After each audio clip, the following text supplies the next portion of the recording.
السلام علیکم ورحمۃ اللہ وبرکاتہ۔ اہلاً و سہلاً و مرحبا، آپ سب کو یہاں ویلکم کرتی ہوں۔ اللہ سبحانہ تعالیٰ کا شکر ادا کرتی ہوں کہ جس نے ہمیں پھر سے یہاں جمع ہونے کا موقع عطا کیا ہے۔ اللہ سبحانہ تعالیٰ ہم سب پر اپنی رحمتیں اور برکتیں نازل فرماتا رہے اور ہمیں کووڈ کے فتنوں اور مشکلات سے بچا کر رکھے آئندہ بھی، تاکہ ہم اس کے راہ میں دوڑ سکیں اور اپنی آزادیوں کو اللہ کی خاطر استعمال کر سکیں اور ہمارا رخ مسجدوں کی طرف ہو۔ الحمدللہ کہ رمضان کی آمد ہے، اور اس لیے اللہ کا شکر ادا کرتے ہیں کہ رمضان کے آنے سے پہلے اللہ سبحانہ وتعالیٰ نے ہمارے لیے راستے کھول دیے ہیں اکٹھے ہونے کے۔ تو انشاءاللہ مجھے امید ہے کہ اللہ تعالیٰ کی رحمت سے ہم سب رمضان کی برکتوں اور رمضان کے مہینے میں اللہ کی طرف سے آنے والی رحمتوں سے بھرپور فائدہ اٹھائیں گے انشاءاللہ۔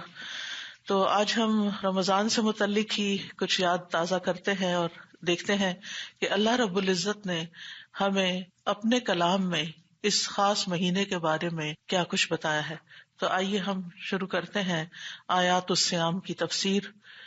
نحمدہ ونصلی علی رسولہ الکریم، اما بعد فاعوذ باللہ من الشیطان الرجیم، بسم اللہ الرحمن الرحیم، رب اشرح لی صدری ویسر لی امری واحلل عقدۃ من لسانی یفقہوا قولی۔ یا ایہا الذین آمنوا کتب علیکم الصیام کما کتب علی الذین من قبلکم لعلکم تتقون، ایاما معدودات، فمن كان منكم مريضا أو على سفر فعدة من أيام أخر، وعلى الذين يطيقونه فدية طعام مسكين، فمن تطوع خيرا فهو خير له، وَأَن تَصُومُوا خَيْرٌ لَكُمْ إِن كُنتُمْ تَعْلَمُونَ۔ اے لوگو جو ایمان لائے ہو، تم پر روزہ رکھنا فرض کیا گیا ہے جس طرح تم سے پہلے لوگوں پر فرض کیا گیا تھا، تاکہ تم متقی بن جاؤ۔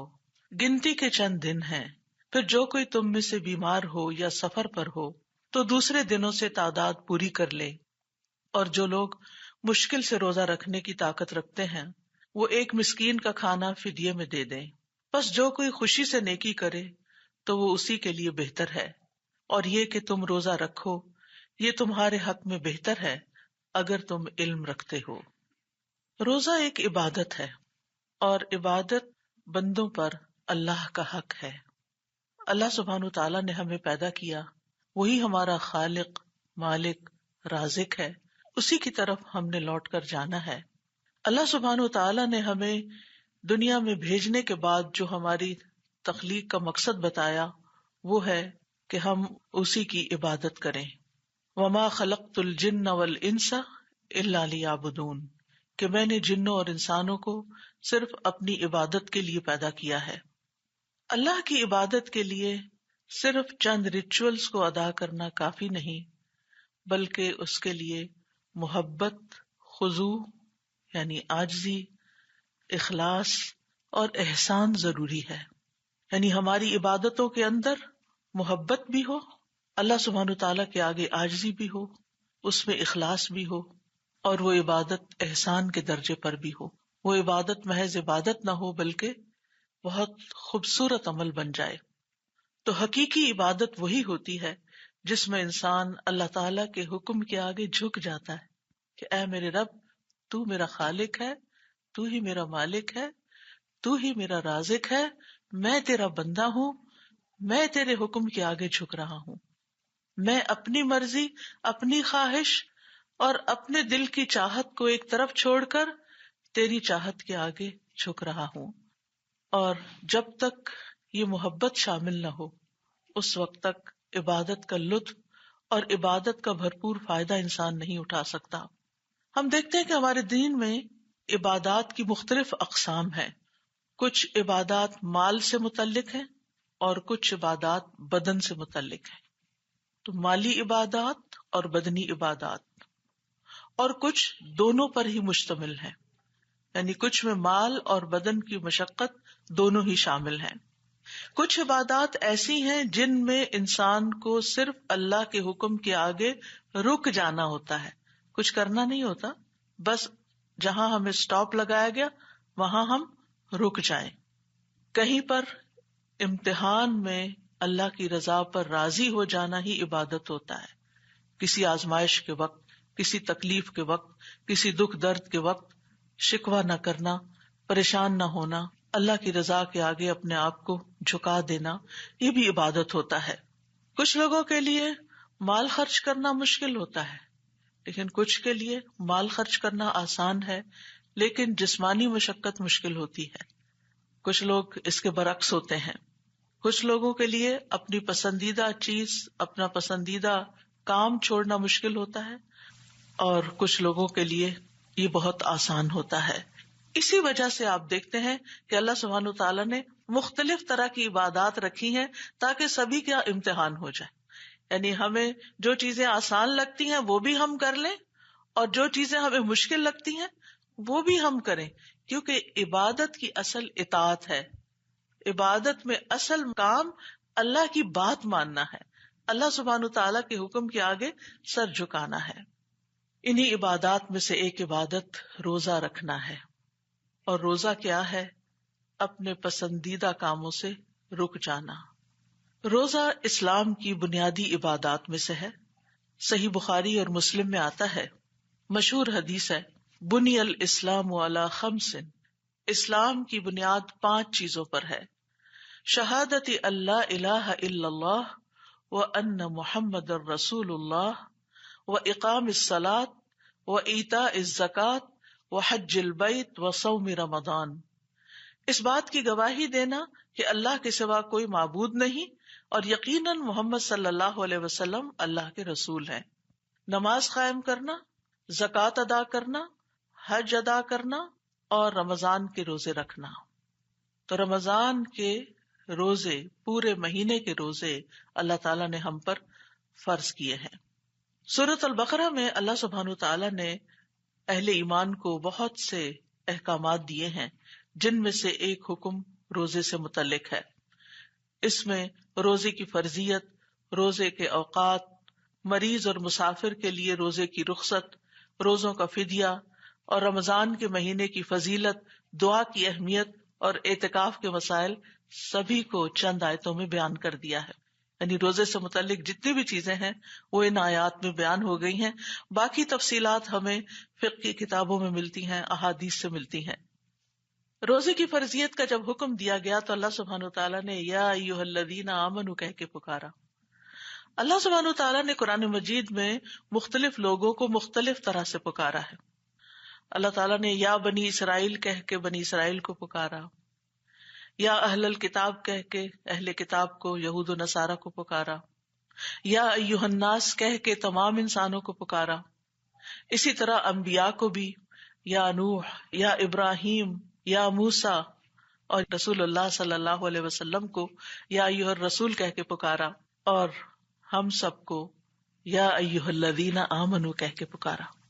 اور یہ کتنا خوبصورت ٹائٹل ہے کہ ہمارا ذکر ایمان کے ساتھ ہوا ہے۔ یا ایھا الذین آمنوا، اے لوگو جو ایمان لے آئے ہو، جو مان گئے ہو، جنہوں نے اللہ سبحانہ وتعالی اور اس کے رسول اور ان کی طرف سے آنے والی تعلیمات پہ لبیک کہہ دیا ہے، جنہوں نے اپنے آپ کو اللہ کے آگے جھکا دیا ہے۔ اور پھر جب کوئی حکم خاص ہوتا ہے تو اس کے لیے پکار بھی خاص ہوتی ہے، اس لیے یا ایھا الذین آمنوا کہہ کے یہاں پر اللہ سبحانہ وتعالیٰ نے ہماری توجہ اس اہم حکم کی طرف مبذول کی ہے۔ ابن مسعود کہتے ہیں جب آپ کو اللہ یا ایھا الذین آمنوا کہہ کے پکارے، یا آپ اللہ تعالیٰ کو یا ایھا الذین آمنوا فرماتے ہوئے سنیں تو اپنے کانوں کو اس حکم کی طرف لگا دیں، توجہ کریں، اس کو غور سے سنیں، کیونکہ یا تو وہ کوئی خیر کا کام ہوگا، کوئی نیکی کا کام ہوگا، تمہارے فائدے کا کام ہوگا جس کا اللہ تعالیٰ تمہیں حکم دے رہا ہوگا، یا پھر وہ کوئی ایسا کام ہوگا جس سے اللہ تعالیٰ تمہیں منع فرما رہا ہوگا۔ تو دونوں صورتوں میں اللہ تعالیٰ کی پکار کے آگے جھک جانا ہی عبادت ہے، یہی بندگی ہے۔ تو یا ایھا الذین آمنوا، اے لوگو جو ایمان لائے ہو، کتب علیکم الصیام، تم پر روزے فرض کر دیے گئے ہیں۔ کتبہ کا معنی ہوتا ہے کتبہ سے لکھ دینا، اور لکھی ہوئی چیز جو ہوتی ہے وہ ایک پکی بات ہوتی ہے، ایک ہوتی ہے زبان سے کہی بھی، اور ایک ہوتی ہے زبان سے کہنے کے ساتھ ساتھ لکھ کر کسی کو کچھ دینا۔ تو کتبہ یعنی تمہارے لیے لکھ دیا گیا، مراد ہے تم پر فرض کر دیا گیا، اور فرض کرنے والا کون ہے؟ اللہ رب العزت۔ اللہ سبحانہ تعالیٰ نے تم پر فرض کیا ہے کیا؟ الصیام۔ الصیام جو ہے یہ سامہ یصوم کا مصدر ہے، جیسے قام یقوم کا مصدر قیام، تو سامہ یصوم کا مصدر صیام۔ یہ صوم کی جمع نہیں ہے، کیونکہ بہت سے لوگ اس کو مغالطے میں صوم کی جمع سمجھتے ہیں۔ صوم بھی مصدر ہے اور صیام بھی مصدر ہے، مراد ہے روزہ رکھنا۔ صوم اصل میں کہتے ہیں کسی بھی کام سے رک جانا، چاہے کھانا پینا ہو یا بات چیت کرنی ہو یا چلنا پھرنا ہو۔ اسی لیے گھوڑا چلنے سے یا چارہ کھانے سے رکا ہوا ہو تو اس کو فرس صائم کہتے ہیں۔ فرس صائم، جو گھوڑا چلے نہ، چلنے میں مشکل کرے، چارہ ڈالے تو کھائے نہ، رکا ہوا ہو، گھوڑے کے لیے لفظ صائم استعمال ہوتا ہے، اسی سے نام بھی صائمہ رکھتے ہیں۔ خیر ہم تو روزہ دار کے معنوں میں رکھتے ہیں۔ اسی طرح جب ہوا رک جاتی ہے تو اس وقت بھی اس کو صوم کہتے ہیں۔ اسی طرح خاموشی کو بھی صوم کہتے ہیں، یعنی انسان جب بولنے سے رک جاتا ہے۔ اور اسی لیے اللہ سبحانہ تعالیٰ نے مریم علیہ السلام کو یہ حکم دیا تھا کہ جب لوگ تم سے اس بچے کے بارے میں، عیسیٰ علیہ السلام کے بارے میں سوال کریں کہ بچہ کہاں سے آیا، کیونکہ تم تو شادی شدہ بھی نہیں، تو اس وقت تم کیا کہنا؟ انی نذرت للرحمن صوما، میں نے رحمان کے لیے روزے کی نظر مانی۔ اور ان کی شریعت میں چپ کا روزہ بھی ہوتا تھا۔ فلن اکلم اليوم انسیا، آج میں کسی انسان سے بات نہیں کر سکتی کیونکہ میں روزے سے ہوں۔ جب تم خاموش رہو گی تو مسئلہ حل ہو جائے گا۔ آپ دیکھیے کہ بہت سے الزامات اور بہت سے اعتراضات کا جواب خاموشی ہوتا ہے۔ انی نذرت للرحمن صوما، اللہ کی خاطر چپ ہوں۔ بعض اوقات ایسا ہوتا ہے نا کہ کوئی شخص آپ کے اوپر خواہ مخواہ کی باتیں کر رہا ہوتا ہے، آپ کو برا بھلا کہہ رہا ہوتا ہے، آپ کو ستا رہا ہوتا ہے، اور آپ کو معلوم ہوتا ہے کہ اگر میں یہاں بولی تو بہت بڑا فتنہ پڑ جائے گا، اور بولنے سے مسئلہ حل ہونے کی بجائے اور بگڑ جائے گا، تو پھر آپ کو کیا بہتر لگتا ہے؟ صوم۔ اور یہی ٹیکنیک یہاں بیان کی گئی حضرت مریم کے لیے کہ جب لوگ بہت بری بھلی باتیں کریں گے تو پھر اگر وہ اپنے آپ کو ڈیفینڈ کریں گے بھی تو ان کی سنے گا کون؟ تو بہتر یہی ہے کہ اللہ کی خاطر خاموشی اختیار کر لی جائے، اللہ تعالیٰ خود دفاع کرے گا۔ اور ایسا ہی ہوتا ہے کہ جب انسان اللہ کی خاطر چپ ہو جاتا ہے، صبر کر لیتا ہے، تو اللہ سبحانہ تعالیٰ کسی اور کو بلوا دیتا ہے، کوئی اور آپ کے حق میں اٹھ جاتا ہے اور کوئی اور آپ کا دفاع کرنے لگتا ہے۔ یہ تو اللہ کا کام ہے نا، جب آپ اللہ کے لیے خاموشی اختیار کرتے ہیں۔ للرحمن صوما، تو یہاں پر مریم علیہ السلام نے گفتگو سے خاموش رہنے کی نظر مان لی تھی، لیکن ہماری شریعت میں اب یہ روزہ نہیں ہوتا، یعنی خاموشی کا روزہ نہیں ہے۔ ادروائز اگر کوئی خاموش رہنا چاہے تو خاموشی پسندیدہ چیز ہے فضول باتیں کرنے سے، لیکن یہاں جو رمضان کے روزے ہیں ان میں روزہ کہتے ہیں مفطرات، یعنی جو چیزیں روزے کو توڑنے والی ہیں ان سے رکنا، ایک نیت کے ساتھ، یعنی نیت اور ارادے کے ساتھ صبح صادق سے سورج غروب ہونے تک، صبح صادق سے سورج غروب ہونے تک کھانے پینے اور جماع سے رکنے کا نام صوم ہے۔ اللہ سبحانہ تعالیٰ نے مسلمانوں پر رمضان کے مہینے کے روزے شعبان 2 ہجری میں فرض کیے تھے۔ اس سے پہلے روزہ اس طریقے پر فرض نہیں تھا۔ نبی صلی اللہ علیہ وسلم نے رمضان کے روزوں کو اسلام کے 5 ارکان میں سے ایک رکن شمار کیا ہے۔ روزے کی جو فرضیت ہے یہ بھی بتدریج ہوئی ہے، سٹیپ بائی سٹیپ. سب سے پہلے مسلمانوں کو ہر مہینے میں 3 دن روزے رکھنے کا حکم تھا، اور اسی طرح عاشورہ کا روزہ. پھر اس کے بعد جب یہ روزے فرض ہو گئے، یعنی رمضان کا مہینہ پورا اس کام کے لیے منتخب کر لیا گیا، تو پھر اس مہینے کے روزے فرض کر دیے گئے اور وہ منسوخ کر دیے گئے. لیکن پھر بھی رعایت رکھی گئی ابتدا میں، اور وہ رعایت کیا تھی کہ جو لوگ روزے کو برداشت کرنے کی طاقت رکھتے ہوں، پھر اگر روزہ نہ رکھنا چاہیں تو وہ ہر روزے کے بدلے مسکین کو کھانا کھلا دیں. اور بعد میں دوسرا حکم نازل ہوا اور یہ عام رعایت منسوخ ہو گئی، لیکن مسافر اور جو بیمار ہے یا حاملہ ہے، ایسی خواتین جو دودھ پلا رہی ہوں یا حمل کے زمانے سے گزر رہی ہوں، یا وہ لوگ جو انتہائی بوڑھے ہو چکے ہوں یا ایسی بیماری کا شکار ہو چکے ہوں کہ جن میں روزہ نقصان دے سکتا ہو، تو ان کے لیے یہ حکم پھر بھی باقی رہا کہ وہ روزہ رکھنے کی بجائے اس کے بدلے میں فدیہ ادا کر دیں. اور اگر کوئی ایسا مریض ہے کہ جو رمضان میں روزہ وقتی طور پر نہیں رکھ سکتا لیکن بعد میں وہ صحت مند ہو جاتا ہے، تو اس کے لیے کیا حکم ہے کہ وہ اپنے روزوں کی قضا دے دے. اب دیکھیں کہ سال کے 12 مہینے ہیں، اور ان سب مہینوں میں رمضان کا مہینہ اللہ سبحانہ تعالیٰ کا محبوب مہینہ ہے، اور یہ وہ مہینہ ہے جس میں قرآن بھی نازل ہوا ہے. اس مہینے کو اللہ سبحانہ تعالیٰ نے ہماری اس عبادت کے لیے مخصوص کیا ہے کہ ہم یہ پورا مہینہ روزے رکھیں اور اللہ کا قرب حاصل کریں، اور اس کے ذریعے ہم تقوی حاصل کریں. جہاں تک رمضان کے روزوں کی فرضیت کا تعلق ہے، تو اس آیت کے علاوہ ایک اور حدیث سے ہمیں پتہ چلتا ہے کہ ایک اعرابی پریشان حال بکھرے ہوئے بالوں کے ساتھ رسول اللہ صلی اللہ علیہ وسلم کی خدمت میں حاضر ہوا. اس نے پوچھا کہ یا رسول اللہ صلی اللہ علیہ وسلم، مجھے آگاہ کیجئے کہ اللہ نے مجھ پر کتنی نمازیں فرض کی ہیں؟ آپ نے فرمایا 5 نمازیں، اور یہ بات ہے کہ تم اپنی خوشی سے جتنے چاہو نفل ادا کرو. پھر اس نے کہا مجھے بتائیے کہ اللہ نے مجھ پر روزے کتنے فرض کیے ہیں؟ آپ نے کیٹیگوریکلی فرمایا رمضان کے مہینے کے. ہاں، یہ اور بات ہے کہ تم اپنی خوشی سے کچھ اور روزے رکھ لو، یعنی نفلی روزے رکھ لو.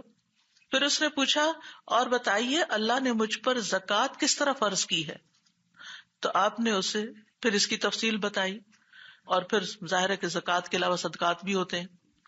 تو اس اعرابی نے کہا اس ذات کی قسم جس نے آپ کو عزت دی ہے، نہ میں اس میں سے جو اللہ نے مجھ پر فرض کیا ہے کچھ بڑھاؤں گا، اور نہ ہی اس میں سے کچھ گھٹاؤں گا، نہ میں اس میں زیادہ کروں گا نہ میں اس سے کم کروں گا.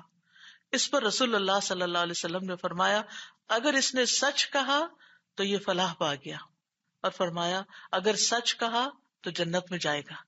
یعنی جو انسان صحیح طریقے سے اپنے ان فرائض کو پورا کر لیتا ہے تو وہ اللہ تعالیٰ کی رضا کا مستحق ہو جاتا ہے اور اس کے لیے جنت کا وعدہ ہے. اب یہاں پر یہ فرمایا گیا کہ یا ایھا الذین آمنوا کتب علیکم الصیام، تم پر روزے رکھنا فرض کیا گیا. آگے فرمایا کما کتب علی الذین من قبلکم، جیسے ان لوگوں پر فرض کیا گیا تھا جو تم سے پہلے تھے. اس میں تخصیص نہیں کی گئی کہ کون سے لوگ، کون پہلے، کیا اہل کتاب کے لوگ یا اس سے بھی پہلے کے لوگ.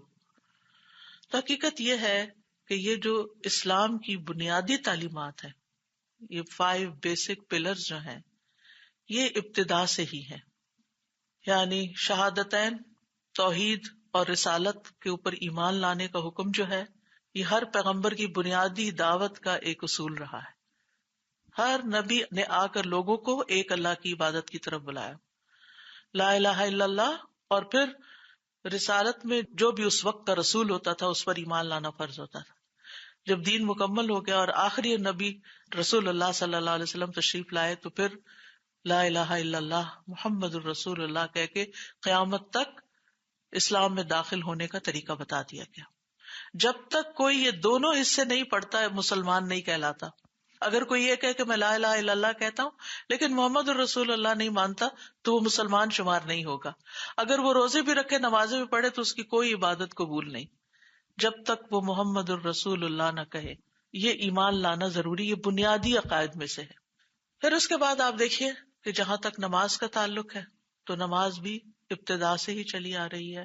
اور اس میں ہم دیکھتے ہیں کہ حضرت اسماعیل کے بارے میں آتا ہے کان یأمر اہلہ بالصلاۃ والزکوٰۃ، کہ وہ اپنے گھر والوں کو نماز اور زکوٰۃ کا بھی حکم دیتے تھے. تو اس سے یہ پتہ چلتا ہے کہ نماز بھی تھی اور زکوٰۃ بھی تھی.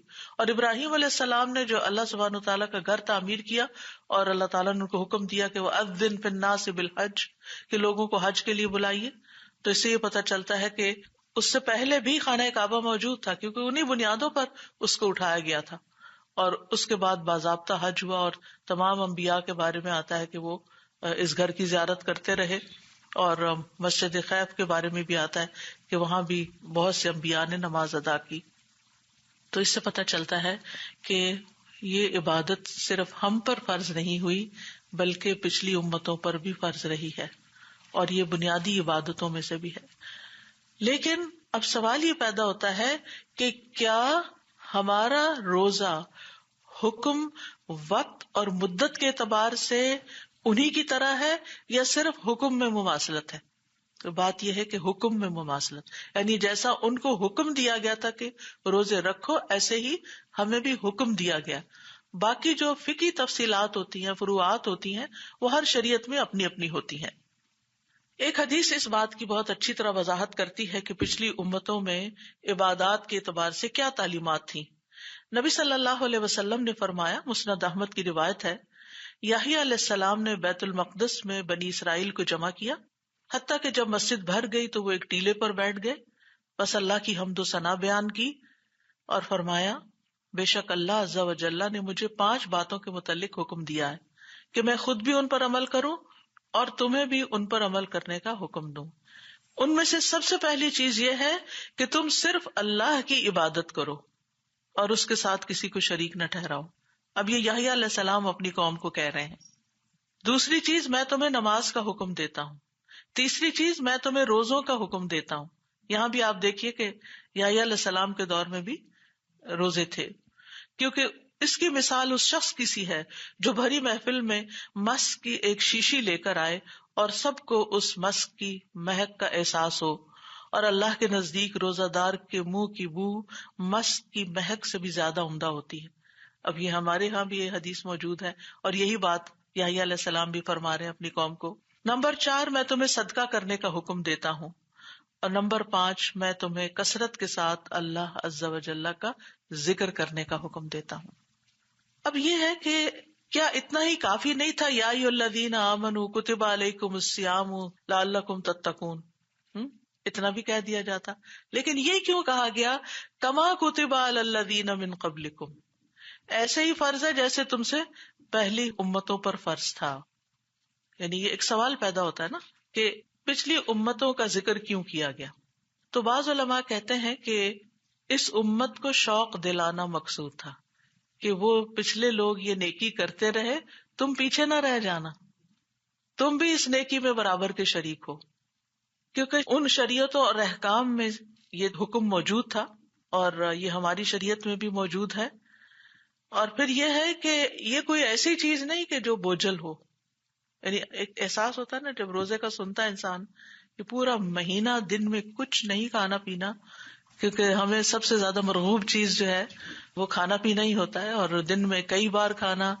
پہلے تو ہوتا تھا صبح شام لوگ کھاتے تھے، پھر دوپہر کا ایڈ ہوا، اور اب تو 6 دفعہ کھانے کا فلسفہ شروع ہو گیا. تو بہرحال جو کہ کھانے سے رکنا واقعی ایک بہت بڑا جہاد بن نفس ہے، اس لیے یہاں پر امت کو شوق دلایا گیا کہ یہ کوئی مشکل کام نہیں ہے یا ایسا کام نہیں جو تم پہلی دفعہ کرو گے، بلکہ یہ تو شروع سے ہوتا چلا آیا ہے.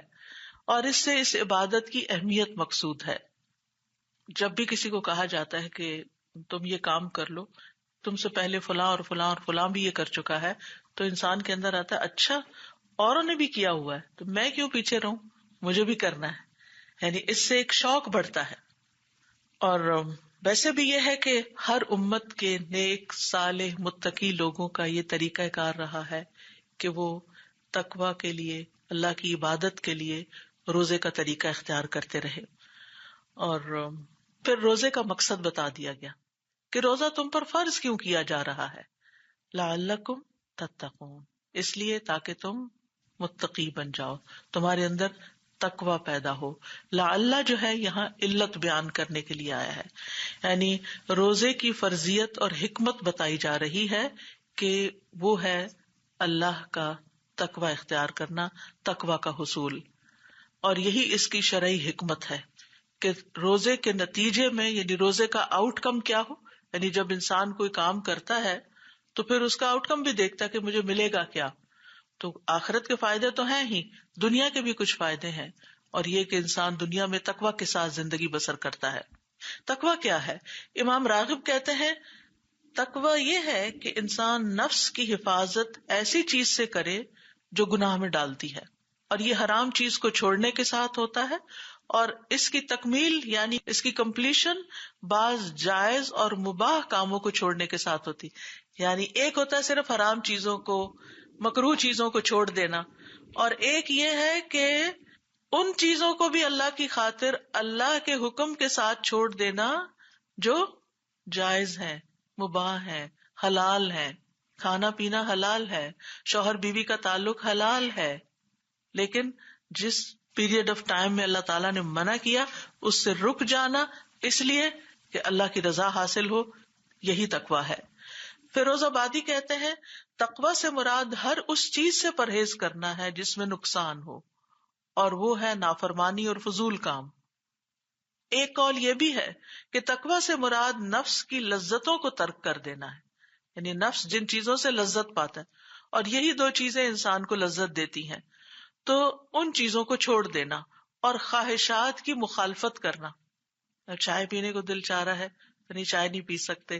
پانی پینے کا دل چاہ نہیں، پانی نہیں پی سکتے. کوئی میٹھی چیز کھانے کے دل چاہ نہیں، وہ بھی نہیں کھا سکتے. کچھ بھی نہیں کھا سکتے. نو نو نو. تو یہ کیا ہے؟ نفس کی یا خواہش کی مخالفت ہو رہی ہے. اور انسان جتنا بھی مضبوط ہو بہت دفعہ غلطی کرتا ہے نفس کی پھسلن کی وجہ سے، نفس کی کمزوری کی وجہ سے. تو جب آپ نفس کی مسلسل مخالفت کرتے ہیں تو آپ اسٹرانگ ہو جاتے ہیں، نفس کے مقابلے میں آپ کے اندر ہمت آ جاتی ہے. آپ پھر نفس کی بہت سی ایسی خواہشات کو بھی کنٹرول کر جاتے ہیں جو عام طور پر آپ نہیں کر سکتے. یعنی آپ کے مسل بلڈ ہو جاتے ہیں آسان زبان میں. یعنی آپ اس سے اتنی مشقت کا کام لیتے ہیں، اتنا اس کو توڑتے ہیں، اتنا اس کی مخالفت کرتے ہیں کہ پھر وہ کمزور پڑ جاتا ہے، اور بہت سی ایسی چیزیں جو عام طور پر آپ نہیں کر سکتے پھر آپ آسانی سے کر گزرتے ہیں. تو روزے کا مقصد کیا ہے؟ گناہوں سے بچنے کی عادت ڈالنا. اللہ کے حکم سے اگر کھانے پینے سے ہم بچ گئے تو پھر ہمارے لیے آسان ہے کہ ہم گناہوں سے بھی بچیں. لعلکم تتقون، یعنی اللہ تعالیٰ نے روزہ اس لیے فرض نہیں کیا کہ وہ ہمیں کسی مشقت میں ڈالے یا ہم سے کوئی بدلہ لے کسی چیز کا، نہیں، بلکہ ہمیں اپنے آپ پر ضبط اور کنٹرول اور ایک ڈسپلن پیدا کرنے کے لیے اور اس کی عادت ڈالنے کے لیے ہے. اور پھر آپ دیکھیے کہ انسان جب دنیا میں نفس پہ کنٹرول کر لیتا ہے، گناہوں سے بچ جاتا ہے، تو اس کے نتیجے میں اس کو جو ریوارڈ ملتا ہے وہ ہے آخرت کے عذاب سے بچنا. کیونکہ روزہ ایک ڈھال ہے، جہنم سے، آگ سے ایک ڈھال ہے. دنیا میں گناہوں سے بچانے کا ذریعہ ہے اور آخرت میں آگ سے بچانے کا ذریعہ ہے. تو یہاں کا بچاؤ وہاں آگ سے بچنے کے کام آئے گا. پھر اسی طرح اس کے سائیڈ بینیفٹس کیا ہیں کہ انسان کو کچھ بیماریوں سے نجات مل جاتی ہے، اس کا جسم ڈیٹاکس ہو جاتا ہے، کچھ بچاؤ کے علاوہ تحفظ بھی ہو جاتا ہے، امیونٹی بوسٹ کرتی ہے جو بعض اوقات ایسے کھانے سے یا بے وقت کھانے سے یا غلط چیزیں کھانے سے انسان کے اندر طرح طرح کی بیماریاں جنم لیتی ہیں. اسی طرح انسان بد اخلاقیوں سے بچتا ہے، کیونکہ انسان سوچتا ہے کہ میں تو روزے سے ہوں، میں تو ایسی بات نہیں کر سکتا، میں یہ لڑائی جھگڑا نہیں کر سکتا. رسول اللہ صلی اللہ علیہ وسلم نے فرمایا روزہ گناہوں کی ایک ڈھال ہے، اگر کوئی روزے سے ہو تو اسے فحش گوئی نہیں کرنی چاہیے. ایسا شخص نہ شور مچائے، یعنی کہ نہ کوئی فضول بات کرے، فحش کلامی نہ کرے، بے حیائی کی بات نہ کرے، اور چیخے چلائے بھی نہیں. یہ ہم خواتین کے لیے خاص طور پر قابل ذکر بات ہے یا نوٹ کرنے کے قابل ہے، کیونکہ بعض اوقات روزے کی حالت میں کمزوری ہوتی ہے یا کام زیادہ ہو جاتا ہے یا نیند کم ہوتی ہے تو انسان کے اندر چڑچڑا پن آتا ہے. اگر بچے تنگ کریں یا میاں کوئی ایسی فرمائش کر دے جو پوری کرنا مشکل ہو تو انسان ایک دم بسٹ ہو جاتا ہے یا اونچی آواز میں جواب دینے لگتا ہے. تو ایسی صورت میں روزہ جو ہے وہ انسان کو ان چیزوں میں بھی، ان عادتوں میں بھی اس کو کام ڈاؤن کر دیتا ہے کہ ایسا نہیں کرنا، شور نہیں کرنا. فرمایا اگر کوئی شخص اس کو گالی دے یا لڑنا چاہے تو اس کا جواب صرف یہ ہو کہ میں ایک روزہ دار آدمی ہوں، میں روزے سے ہوں، میں لڑائی نہیں کر سکتا. تو اس سے آپ دیکھیے کہ انشاءاللہ کتنی عادتوں کی اصلاح ہو جائے گی. پورے 1 مہینے تک ایک تربیتی کورس چل رہا ہے، ایک ٹریننگ پیریڈ چل رہا ہے جس کی وجہ سے انسان اپنے آپ کو ڈسپلن کر لیتا ہے. رسول اللہ صلی اللہ علیہ وسلم نے فرمایا روزہ صرف کھانا پینا چھوڑنے کا نام نہیں بلکہ روزہ تو ہر لغو اور رفث یعنی ہر بے فائدہ بےہودہ کام اور جنسی خواہشات پر مبنی حرکات اور کلام سے بچنے کا نام ہے. لہٰذا اگر کوئی تمہیں دوران روزہ گالی دے یا جہالت کی باتیں کرے، فضول باتیں کرے، تو اس سے کہہ دو کہ میں تو روزہ دار ہوں. تو روزہ ہمارے اندر تقویٰ پیدا کرتا ہے. تقویٰ کے بے شمار فائدے ہیں. اگر آپ قرآن مجید کھولیں تو آپ حیران ہوں گے کہ شاید سب سے زیادہ جس صفت کا مومنوں کے لیے ذکر آتا ہے وہ تقویٰ ہی ہے. چاہے وہ عبادات ہوں، چاہے وہ دیگر احکامات ہوں، معاملات ہوں، ہر چیز کے اندر، چاہے وہ نکاح کی بات ہو، چاہے مالی لین دین ہو، چاہے قصاص کی بات ہو، چاہے ہدایت کی بات ہو. ذالک الکتاب لا ریب فیہ ھدی للمتقین. ہر جگہ پر تقویٰ چاہیے. تو یہ تقویٰ جو ہے ایک بنیادی خصوصیت ہے جو ہم میں سے ہر ایک کی ضرورت ہے، اور رمضان کے روزے اس میں ہمیں مدد دیتے ہیں. کیونکہ روزہ دار جو ہے وہ اللہ کی خاطر حلال اور من پسند چیزوں کو چھوڑ دیتا ہے جنہیں وقتی طور پر اللہ نے اس کے لیے حرام کیا ہے. وہ حلال لیکن وقتی طور پر حرام ہے، ایک قطرہ بھی اندر نہیں لے جا سکتے. اور ایسی چیزوں سے روکا ہے جن کی طرف نفس کا میلان ہوتا ہے. تو انسان صرف اللہ کی رضا کے لیے، اس کا قرب پانے کے لیے، اس کے چہرے کی چاہت میں کہ اس کا دیدار نصیب ہو، انسان ان چیزوں سے رک جاتا ہے. پسندیدہ سے پسندیدہ ترین چیز آپ کے سامنے ہو کھانے کی، اور کوئی بھی آپ کو دیکھنے والا نہ ہو، آپ صرف اور صرف اللہ کی خاطر اس کو دیکھنا بھی گوارا نہیں کرتے، ایک طرف رکھ دیتے ہیں کہ نہیں میں تو روزے سے ہوں. افطار کے محدود وقت میں آپ کو اگر کوئی چیز کھانے کا موقع نہیں ملا تو وہ آپ نے دیکھا ہوگا کہ استعمال سے ہی رہ جاتی ہے کہ اوہ مجھے بھول گیا کھانا. اسی طرح یہ کہ روزے کی حالت میں ہر وقت اللہ کی نگرانی کا جو احساس رہتا ہے یہ بہت فائدہ دیتا ہے. اور پھر یہ صرف رمضان میں نہیں، بعد میں بھی کام آتا ہے. روزے کی حالت میں گناہ بھی کم ہوتے ہیں. تو جب گناہ کم ہوتے ہیں اور اللہ کی نگرانی کا احساس ہوتا ہے اور اللہ کی خاطر انسان اپنی پسندیدہ چیزوں کو چھوڑتا ہے اور نیکیوں کا غلبہ ہوتا ہے تو انسان کی شہوت ٹوٹ جاتی ہے، تو لازماً انسان کے اندر تقویٰ پیدا ہونے لگتا ہے. شیطان انسان کے اندر اس طرح گردش کرتا ہے جیسے خون ہمارے جسم میں دوڑتا ہے. تو روزے کے ذریعے جو ہمارے خون کی سرکولیشن ہے وہ کمزوری کی وجہ سے ویک ہو جاتی ہے، لہذا شیطان کو ویسے بھی بند کر دیا جاتا ہے اور اس کے گزرگاہیں جو ہیں وہ بھی تنگ ہو جاتی ہیں. تو ہم پر اس کا زور یا وار کم ہو جاتا ہے، یعنی اسے باندھ دیا جاتا ہے، کنٹرول کر دیا جاتا ہے. لہٰذا ہمیں نیکیاں زیادہ کرنے کا موقع مل جاتا ہے، ہماری کیپیسٹی بلڈنگ ہو جاتی ہے، زیادہ خیر کا کام کرنے کی ہمت بڑھ جاتی ہے. ہاں نفس ہمارے ساتھ ہی لگا. کچھ لوگوں کا سوال ہوتا ہے کہ اگر شیطان کو قید کر دیا گیا تو پھر بھی انسان غلط کام کیوں کر جاتا ہے؟ تو بات یہ کہ ایک دشمن قید ہوا ہے، دوسرا تو ساتھ ہی لگا ہوا ہے. اور وہ دوسرا ہمارا نفس ہے کہ جو ہمارے ساتھ ہوتا ہے اور اس کے تقاضے کے تحت ہم کچھ نہ کچھ بول دیتے ہیں، کچھ نہ کچھ ایسی چیز کر دیتے ہیں جس پہ بعد میں نادم ہوتے ہیں. اور اگر تقویٰ مقصود نہ ہو تو روزہ صرف فاقہ رہ جاتا ہے، پھر صرف بھوک پیاس کاٹنا رہ جاتا ہے. اس لیے ایک لفظ کوئی اسٹکی نوٹ خوبصورت سا لے کے اس کے اوپر لکھ کے صرف لفظ تقویٰ لکھ دیں اور اپنے کچن میں لگا لیں جہاں آپ کو لازماً جانا ہی جانا ہے، اور اس کے علاوہ بھی جہاں آپ کی زیادہ نظر پڑتی ہے کہ یہ میرا گول ہے اس مہینے کا، مجھے یہ اچیو کرنا ہے، مجھے اللہ تعالیٰ کی نافرمانی کے کاموں سے بچنا ہے، اپنی بری عادات سے چھٹکارا حاصل کرنا ہے. ہم میں سے سب لوگ اپنی اپنی کمزوریوں کو جانتے ہوتے ہیں، اپنی غلطیوں کو پہچانتے ہیں کہ ہم کہاں کہاں غلطی خرابی کر جاتے ہیں. تو ایسی صورت میں ان چیزوں کو نوٹ کر کے کہ ان سے میں نے نجات حاصل کرنی ہے. اور نبی صلی اللہ علیہ وسلم نے بھی فرمایا، بعض روزے دار کو روزے سے بھوک کے سوا کچھ نہیں ملتا، اور بعض قیام کرنے والوں کو قیام سے بیداری کے سوا کچھ نہیں ملتا، کہ وہ صرف جاگتے ہیں اور کھڑے رہتے ہیں لیکن ان کے مزاج میں کوئی تبدیلی نہیں آتی. تو رمضان اصل میں تبدیلی کا مہینہ ہے.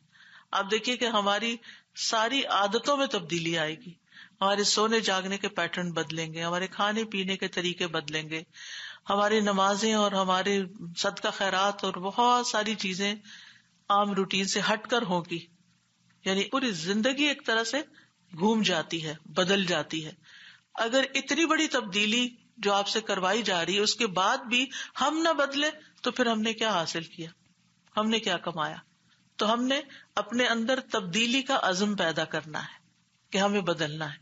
ہم بدلیں گے انشاءاللہ، اور ہم اللہ تعالیٰ سے دعا بھی کریں گے کہ ہم رمضان سے پہلے جس حال میں تھے رمضان کے بعد اس سے کہیں بہتر حال میں ہو، جسمانی صحت کے لحاظ سے بھی، ایمانی صحت کے لحاظ سے، تقوی کے لحاظ سے، اخلاق کے اعتبار سے، اور باقی بھی بہت ساری چیزوں میں.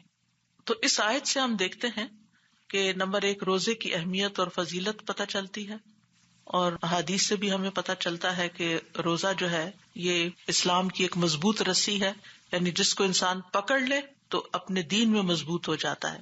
براء ابن عازب کہتے ہیں، ایک مرتبہ ہم لوگ رسول اللہ صلی اللہ علیہ وسلم کے پاس بیٹھے ہوئے تھے، آپ پوچھنے لگے اسلام کی کون سی رسی سب سے زیادہ مضبوط ہے؟ صحابہ نے عرض کیا نماز. آپ نے فرمایا بہت خوب. اس کے بعد کون سی؟ صحابہ نے عرض کیا زکوٰۃ. آپ نے فرمایا بہت خوب. اس کے بعد کون سی؟ صحابہ نے عرض کیا رمضان کے مہینے کے روزے. آپ نے فرمایا بہت خوب. تو یہ ایک مضبوط رسی ہے اسلام کی جسے ہمیں مضبوطی سے پکڑنا ہے. اسی طرح آپ صلی اللہ علیہ وسلم نے فرمایا اللہ عز و جل اس شخص کو جس کا اسلام میں کوئی حصہ ہو اس کی طرح نہیں کرے گا جس کا کوئی حصہ نہ ہو. اور اسلام کا حصہ 3 چیزیں ہیں، نماز، روزہ اور زکوٰۃ. حج تو کوئی کرتا ہے نا، لیکن یہ 3 چیزیں، اور ان میں سے بھی پھر بعض لوگ زکوٰۃ نہیں دے پاتے، اسی لیے دونوں کو کمبائن بھی کیا گیا، نماز روزہ کر لو. غریب سے غریب شخص بھی یہ 2 کام ضرور کر سکتا ہے. ابو امامہ کہتے ہیں کہ رسول اللہ صلی اللہ علیہ وسلم سے پوچھا گیا کون سا عمل افضل ہے؟ آپ نے فرمایا اپنے اوپر روزے کو لازم کر لو، کیونکہ روزے جیسا کوئی عمل نہیں.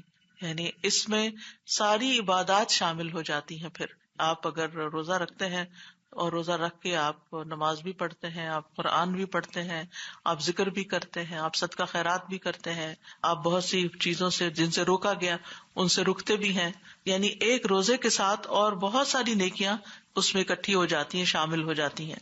پھر اسی طرح روزے کو مومن کا قلعہ کہا گیا ہے، یعنی جس طرح فورٹ ہوتا ہے اور اس میں انسان آ جاتا ہے تو محفوظ ہو جاتا ہے. فرمایا روزہ ڈھال ہے اور یہ مومن کے قلعوں میں سے ایک قلعہ ہے، یعنی جو اس کی حفاظت کرتا ہے. ایک اور حدیث میں آتا ہے مسند احمد کی، آپ نے فرمایا بے شک روزہ تو ایک ڈھال ہے جس کے ذریعے بندہ جہنم سے اپنا بچاؤ کرتا ہے. یعنی آپ اگر روزہ رکھے ہوئے ہوں اور کوئی کمزوری محسوس ہو یا تھکاوٹ محسوس ہو یا کسی بھی قسم کی کوئی تکلیف محسوس کریں تو فوراً خیال کریں کہ یہ میرے لیے جہنم سے بچاؤ کا ایک ذریعہ ہے. اور جہنم کی آگ آپ کو معلوم ہے کہ انہا لإحدى الکبر، بہت بڑی بلاؤں میں سے ہے جہنم.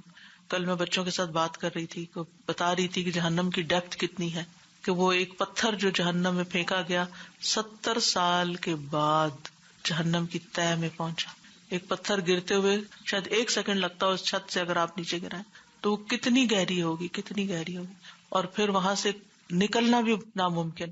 تو کتنی ہی چیزیں ایسی ہیں کہ جو نافرمانی کے کام ہے جو انسان کو اس آگ کی طرف لے جاتے ہیں.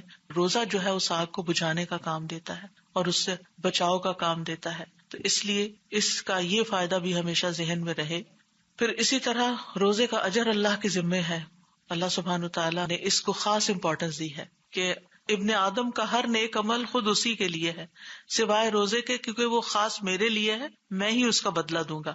ویسے تو ہر چیز کا بدلہ اللہ تعالیٰ ہی دے گا، لیکن جس طرح انسان روزے کی حالت میں ریاکاری سے بچتا ہے اور ایک لانگیسٹ عبادت ہوتی. آپ دیکھیں کہ جب آپ زکوٰۃ دیتے ہیں کچھ تو تھوڑی دیر میں آپ دے کے فارغ، آپ نے نماز پڑھی آدھے گھنٹے میں فارغ، لیکن روزہ تو کئی گھنٹوں پر مشتمل ہوتا ہے، اور پھر یہ کہ مسلسل آپ اس کیفیت سے گزر رہے ہوتے ہیں. تو یہ آپ کے لیے اللہ سبحانہ وتعالیٰ کے ہاں سے خاص انعام اور خاص اجر پانے کا ذریعہ بن جاتا ہے.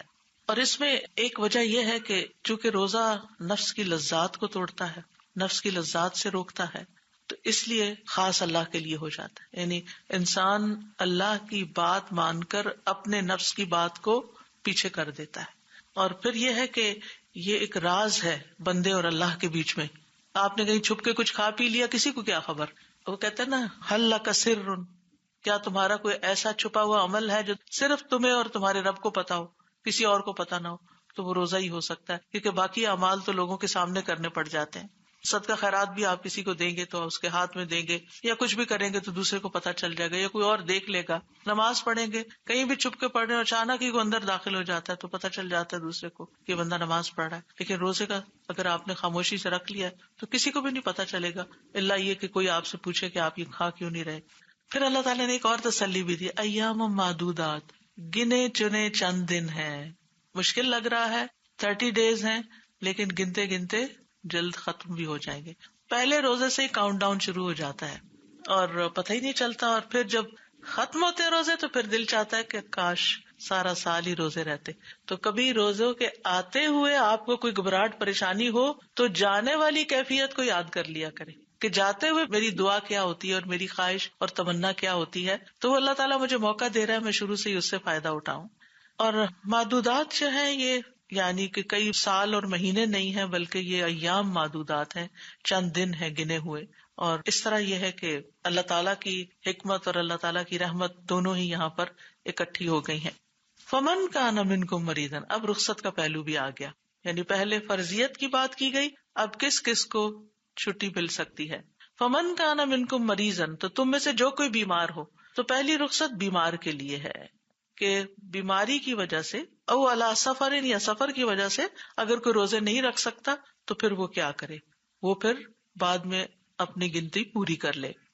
بیماری کون سی بیماری؟ کیونکہ تو ہر شخص کسی نہ کسی بیماری میں مبتلا ہے. آج کے دور میں تو بیماریوں میں بہت اضافہ ہو چکا ہے. یہاں مراد وہ بیماری ہے جو روزے کی حالت میں زیادہ بڑھ جائے یا روزے سے اس بیماری کو نقصان پہنچے، یعنی انسان کا نقصان ہو جائے، اس کی جان یا اس کے کسی عضو کے اندر کوئی زیادہ مشکل آ جائے. یہ اس لیے میں تھوڑا الیبوریٹ کرنا چاہتی ہوں کہ عام طور پر لوگ بعض اوقات سر درد کو بیماری بنا لیتے ہیں، اور بعض لوگ بڑی سے بڑی بیماری کو بھی بیماری نہیں سمجھتے، روزہ رکھ بیٹھتے ہیں اور پھر بے ہوش ہوتے ہیں. تو اس میں اعتدال کا راستہ ضروری ہے. یعنی کرائیٹیریا کیا ہے؟ ایسی بیماری جس کی وجہ سے روزہ رکھنا مشکل ہو، روزہ رکھنا نقصان دہ ہو، یا روزہ رکھنے سے بیماری سے نکلنا مشکل ہو جائے، یعنی ڈیلے ہو جائے، شفا یاب نہ ہو سکے آپ، یا روزہ رکھنے کی وجہ سے ڈاکٹر آپ کا علاج نہ کر سکے. یعنی کچھ علاج ایسے ہوتے ہیں، مثلا دانت میں درد ہے اور آپ کو تکلیف بہت زیادہ ہے. ویسے تو اس سے مراد یہ نہیں کہ آپ اپنے دانت صاف کرانے چلے جائیں روزے کی حالت میں، نہیں. اگر کوئی ایسی تکلیف آ گئی ہے کہ اب اس میں کچھ تھوڑا سا سرجیکل ایلیمنٹ بھی شامل ہو گیا ہے یا کچھ اور اس میں آپ کو اندیشہ ہے کہ پانی اندر چلا جائے گا یا آپ روزہ رکھنے سے آپ کو تکلیف بڑھ جائے گی یا نقصان دہ ہو سکتا، تو اس صورت میں روزہ چھوڑا جا سکتا ہے. لیکن یہ نہیں کہ تھوڑا بہت، کیونکہ روزے میں سب کے دانت سینسیٹیو ہو جاتے ہیں، یعنی یہ کوئی ان یوزل بات نہیں ہے، یعنی روزے کی ایک علامات میں سے ہے. تو ایسی چھوٹی چھوٹی چیزوں میں روزہ نہیں چھوڑا جا سکتا. ہاں اگر کوئی آپ کو ایسی بیماری ہے، مثلاً کوئی انفیکشن شدید ہو گیا ہے جس کو اگر ٹائملی ٹریٹ نہ کیا گیا تو وہ بہت ڈینجرس ہو سکتا ہے، اور اس کے لیے آپ کو ہر 4 گھنٹے کے بعد ڈوز لینی ہے اور آپ چھوڑ نہیں سکتے اس کو، تو ایسی صورت میں روزہ چھوڑ سکتے ہیں آپ. لیکن اگر آپ کوئی ایسی دوا لیں جو صبح شام لے کر کام چل جائے، کوئی آلٹرنیٹ موجود ہو، تو اس میں پھر دوسرا اختیار کر لیں. پھر دوبارہ دہرائی دیتی ہوں کہ بیماری کون سی؟ جو روزے کی وجہ سے زیادہ ہو جائے، یعنی روزہ رکھنے سے بیماری بڑھ جائے، روزے کی وجہ سے شفا یابی میں تاخیر ہو جائے، شفا ڈیلے ہو جائے، یا روزہ رکھ کے کوئی بیماری پیدا ہو جائے. بعض اوقات یہ ہوتا ہے نا، کچھ لوگوں کو ایسا شدید السر ہوتا ہے کہ اگر وہ روزہ رکھ لے تو وہ اور زیادہ بڑھ جائے گا، کئی اور بیماریاں بھی ہو سکتی. لیکن روزے کی تلخی تو ہر شخص کسی نہ کسی درجے میں محسوس کرتا ہی ہے. تو اگر بیماری بڑھے نہیں ہے بیمار لیکن اتنی ہی رہتی ہے، روزہ رکھے یا نہ رکھے ایک ہی حساب ہے، تو روزہ رکھنا بہتر ہے، بلکہ روزہ رکھنا چاہیے. اسی طرح اگر ہلکا سا زکام ہو گیا، فلو ہو گیا، سر درد ہو گیا ہے، یا جسم کے کسی اور حصے میں درد ہو گیا، گھٹنوں کا درد ہو گیا، تو اس میں روزہ رکھنا فائدہ دے گا، نقصان نہیں دیتا. اسی طرح یہ ہے کہ ایسا شخص جو روزے میں شدید مشقت کا شکار ہو جاتا ہے، یعنی کچھ لوگوں کے لیے ان کی جسمانی ساخت ایسی ہوتی ہے کہ اگر وہ روزہ رکھ لیں تو کسی کام کے قابل نہیں رہتے اور خطرے کے قریب چلے جاتے ہیں. تو ایسی صورت میں یعنی ان کے لیے مستحب ہے اگر وہ روزہ رکھ لیں یہ سوچ کے کہ اگر بہت زیادہ حالت خراب ہو گئی تو میں روزہ پھر کھول لوں گا، یعنی پھر وہ توڑنے میں نہیں آئے گا بلکہ وہ مشروط نیت کے ساتھ ہی روزہ رکھیں گے. تو ایسی صورت میں بھی اگر کوئی شخص سمجھتا ہے کہ مجھے نقصان نہیں ہوتا لیکن میں بہت زیادہ ایگزاسٹ ہو جاتا ہوں تو روزہ رکھنا جو ہے یہ بہتر ہے، کیونکہ لا عدل لہ، روزے جیسی کوئی اور چیز ہے نہیں. لیکن اگر کوئی بیمار ہے اور اس کی بیماری بڑھ گئی تو ایسی صورت میں پھر روزہ رکھنا حرام بھی ہے، یعنی اپنے آپ کو نقصان دینے کی ہمیں اجازت نہیں ہے. پھر بوڑھے شخص کے لیے بھی رخصت ہے، لیکن سب بوڑھے ایک جیسے نہیں ہوتے. کچھ لوگ اچھی خاصی ایج کے ہوتے ہیں لیکن روزہ ان کو کچھ بھی نہیں کہتا. میری والدہ محترمہ ماشاءاللہ 78 ایئرس کی تھی جب وہ فوت ہوئی، اور جس ہفتے میں وہ فوت ہوئی اس ہفتے انہوں نے ایام 20 کے روزے اس شک میں تھی کہ پتہ نہیں داخل ہو گئے یا نہیں، ایک دن پہلے سے ہی رکھ لیا. اور ہر مہینے اسی طرح گرمی ہو سردی ہو انہوں نے یہ روزے رکھنے ہی رکھنے. پھر سوموار کا روزہ رکھ لیا، پھر جمعرات کا رکھ لیا. تو اب کوئی کہے کہ وہ کیا ایجڈ نہیں تھی، ایجڈ تھی، لیکن پھر بات یہی ہے کہ کچھ لوگ جوانی میں بھی ہمت کم رکھتے ہیں اور کچھ بڑھاپے میں بھی ہمت کے مالک ہوتے ہیں. تو ہمیں اپنی کیپیسٹی بلڈ کرنی ہے، نیکی کے کاموں کے لیے اپنی ہمت بڑھانی ہے، ایک دوسرے کو موٹیویٹ کرنا ہے، ایک دوسرے کو ایسی ٹپس دینی ہے جس سے مشکل کام آسان ہو جائے، یعنی کرنے کے طریقے بتانے ہیں. اسی طرح یہ ہے کہ حیض اور نفاس والی خاتون جو ہے وہ بھی روزہ نہیں رکھے گی. دودھ پلانے والی کے لیے رخصت ہے اگر بچہ اتنا چھوٹا ہے کہ وہ صرف دودھ پر ہے. دیکھیے کچھ عرصے کے بعد جیسے 4 مہینوں کے بعد ویننگ پیریڈ شروع ہو جاتا ہے یا 6 مہینے کے بعد، اور ماں اس کو دوسری غذا بھی ساتھ دے سکتی ہے، اور اگر بچہ تھوڑا کم دودھ پی لیتا ہے تو کوئی اتنے نقصان کی بات نہیں. لیکن اگر 2 مہینے کا بچہ ہے یا 3 مہینے کا بچہ ہے اور وہ صرف دودھ ہی لے رہا ہے، اس کو منع ہے، نہ وہ پانی لے رہا نہ کچھ اور فارمولا لے رہا ہے، تو ایسی صورت میں اگر ماں اس کو اپنا دودھ نہیں دیتی اور فارمولا پہ لگا دیتی ہے کہ میں نے تو روزے رکھنے ہیں، تو یہ کوئی نیکی کا کام نہیں ہے. آپ روزے چھوڑ سکتے ہیں اور بعد میں ان کو دوبارہ رکھ لیں. او علی سفرن، یا آپ سفر کر رہے ہیں، اور سفر بھی ضروری سفر، یہ نہیں کہ انسان رمضان میں ہالی ڈیز کا پروگرام بنا لے اور خواہ مخواہ کا سفر اختیار کر لے، یہ نہیں ہونا چاہیے. بلکہ ضرورت کے تحت اگر سفر کر رہے ہیں، مثلاً آپ عمرے پہ جا رہے ہیں یا کسی کی فوتگی ہو گئی ہے تو آپ کو جانا ضروری ہے. اب یعنی ایسے طریقے سے کہ جس میں روزے کا رکھنا جو ہے وہ ناممکن ہے، کہ آپ کی سحری افطاری کا کوئی انتظام نہیں ہے، سفر لمبا. آج کل تو پھر سفر مختصر ہو گئے ہیں، لیکن اب بھی یہ کہ بعض اوقات فلائٹس بہت لمبی لمبی ہوتی ہیں. اگر آپ کو یہاں سے ڈائریکٹ آسٹریلیا جانا ہو تو آپ کو 20-22 گھنٹے کی فلائٹ چاہیے، تو اس میں ڈی ہائیڈریشن ہو جاتی ہے. تو بعض لوگ تو برداشت کر جاتے ہیں لیکن بعض لوگ برداشت نہیں کر سکتے. تو ہر کوئی اپنے حساب سے دیکھ سکتا ہے. یعنی سفر میں آپ اپنی کیپیسٹی دیکھیں، رکھ سکتے ہیں تو بہت اچھا ہے، اور اگر نہیں رکھ سکتے تو کوئی حرج نہیں ہے، بعد میں اس کو پورا کر لیں. یعنی روزہ رکھنا افضل ہے کب؟ جب روزہ رکھ کے کوئی مشقت نہ ہو، چاہے آپ سفر کر رہے ہیں. اور اگر ایسی مشقت نہیں کہ جو مقیم کو ہوتی ہے، جیسے گھر میں مشقت ہو رہی ہے روزہ رکھ کے، ایسے ہی سفر میں ہے، تو پھر روزہ رکھنا ہی بہتر ہے. لیکن اگر کوئی چھوڑنا چاہتا ہے پھر بھی تو سفر کی وجہ سے چھوڑ بھی سکتا ہے. نبی صلی اللہ علیہ وسلم سفر میں روزہ رکھا کرتے تھے، اور اس میں ہم دیکھتے ہیں کہ ابو درداء کہتے ہیں ہم نبی صلی اللہ علیہ وسلم کے ساتھ ایک انتہائی گم دن میں سفر کر رہے تھے. نہیں کوئی ہوا نہیں چل رہی تھی، اور وہ گم سا دن ہوتا ہے نا جس میں نہ دھوپ صحیح نکلتی ہے اور نہ ہی ٹھنڈک ہوتی ہے. تو گرمی کی سختی سے لوگ اپنے سروں پہ ہاتھ رکھے ہوئے تھے. نبی صلی اللہ علیہ وسلم اور ابن رواحہ کے سوا کوئی شخص روزے سے نہیں تھا، لیکن آپ نے اس وقت بھی روزہ رکھا ہوا تھا. جس سے کیا پتا چلتا ہے کہ اگر بڑی مشقت نہ ہو تو روزہ رکھ لینا چاہیے، اور یہاں تو آپ نے مشقت کے باوجود رکھا ہوا تھا. کیونکہ روزہ رکھنے سے ذمہ داری جلدی ادا ہو جاتی، بعد میں رکھنا اور زیادہ مشکل ہو جاتا ہے، قضا رکھنا جو ہوتا ہے. اور پھر اسی طرح افضل اس وقت ہے، یعنی روزہ چھوڑنا افضل اس وقت ہے کہ جب پر مشقت سفر ہو، مشکل سفر ہو. رسول اللہ صلی اللہ علیہ وسلم ایک سفر میں تھے، آپ نے ایک ہجوم دیکھا، لوگوں کی بھیڑ ہے کہ ایک شخص پہ لوگوں نے سایہ کیا ہوا ہے. آپ نے پوچھا کیا بات ہے؟ لوگوں نے کہا ایک روزہ دار ہے یہاں. آپ نے فرمایا سفر میں روزہ رکھنا نیکی نہیں ہے. تو آپ صلی اللہ علیہ وسلم نے سفر میں روزہ رکھنے کو نیکی شمار نہیں کیا، کیونکہ بعض اوقات ایسا ہوتا ہے کہ کافی مشقت ہوتی ہے اور ہم دوسروں کے اوپر بوجھ بن رہے ہوتے ہیں، لیکن ہم سوچتے نہیں ہم روزہ رکھیں گے. تو روزہ رکھ کے دوسروں کو مشکل میں ڈال دینا یہ کوئی نیکی کا کام نہیں ہے. ایسے میں جو لوگ روزہ نہ رکھیں اور دوسروں کی خدمت میں لگے رہیں وہ افضل ہے بنسبت اس کے کہ جو روزہ رکھ کے بس بیٹھے رہیں. اور سفر کی کچھ حالتیں ایسی ہیں کہ جن میں روزہ چھوڑنا ہی فرض ہے، آپ کو چھوڑنا ہی چاہیے.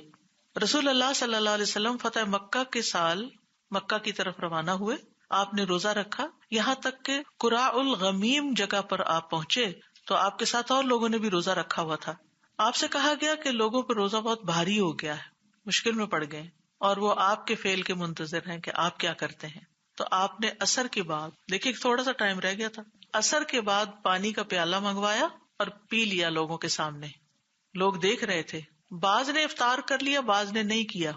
بعض نے ہم جیسے نے سوچا ہوگا کہ اب تھوڑا تو ٹائم ہے، سارا دن کاٹ لیا تو یہ بھی پورا کر لو. جب یہ خبر رسول اللہ صلی اللہ علیہ وسلم کو پہنچی کہ کچھ لوگوں نے پھر بھی روزہ نہیں چھوڑا، یعنی کھولا نہیں، تو آپ نے فرمایا یہ لوگ نافرمان ہیں.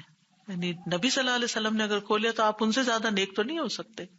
تو کسی حرام کام کو کرنا یا فرض کام کو چھوڑ دینا یہ نافرمانی ہوتی ہے. اور یہاں پر نبی صلی اللہ علیہ وسلم نے ایک کام یعنی روزہ کھولا تھا تو چاہیے تھا کہ سب دیکھ کر ویسا ہی عمل کر لیتے.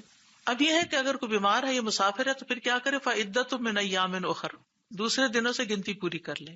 یعنی قضا رکھنا ضروری ہے سوائے ان بیماروں کے جو دائمی مریض ہوں، کبھی ٹھیک ہی نہ ہو، پھر وہ فدیہ دیں گے. تو اب یہ ہے کہ جتنے دن آپ کا روزہ چھوٹے گا، جیسے پیریڈز والی خواتین ہیں یا کوئی وقتی بیماری آ گئی ہے، کوئی سفر آ گیا ہے، 2 دن روزہ چھوڑ دیا آپ نے، تو جو ہی رمضان ختم ہو جائے تو اس وقت آپ روزہ رکھ کر اپنی گنتی پوری کریں. اور دائمی بیمار جو ہیں وہ قضا کی بجائے رمضان میں ہی فدیہ دے دیں. پھر اسی طرح حائضہ عورت جو ہے وہ روزہ تو قضا کرے گی لیکن نماز کی قضا نہیں ہوگی، یعنی اس کی جو نمازیں چھوٹتی ہیں وہ نہیں. اور یہ بھی یاد رکھیے کہ اگلے سال کے روزوں کے آنے سے پہلے پچھلے روزے پورے کر لینے چاہیے، الا یہ کہ بہت زیادہ چھوٹے میں ہوں. ابو سلمہ کہتی ہیں میں نے عائشہ رضی اللہ تعالیٰ عنہ کو فرماتے ہوئے سنا کہ مجھ پر رمضان کے فوت شدہ روزے ہوتے تھے اور میں شعبان کے مہینے کے علاوہ قضا نہیں کر سکتی تھی. یحییٰ کہتے ہیں جو راوی ہیں کہ نبی صلی اللہ علیہ وسلم کی خدمت میں مشغول ہونے کی وجہ سے انہیں قضا کا وقت نہیں ملتا تھا. پھر فرمایا وَعَلَى الَّذِينَ يُطِيقُونَهُ فِدْيَةٌ طَعَامُ مِسْكِينٍ، اور وہ لوگ جو اس کی طاقت رکھتے ہوں وہ ایک مسکین کے کھانے کا فدیہ دے دیں. یہ جو آیت ہے اس کے 2 معنی کیے گئے. ٹھیک ہے، ایک یہ کہ یہ آیت منسوخ ہو چکی ہے کیونکہ بعد میں دوسرا حکم آگے آ گیا کہ اب فدیہ نہیں، اب روزہ ہی رکھنا ہوگا.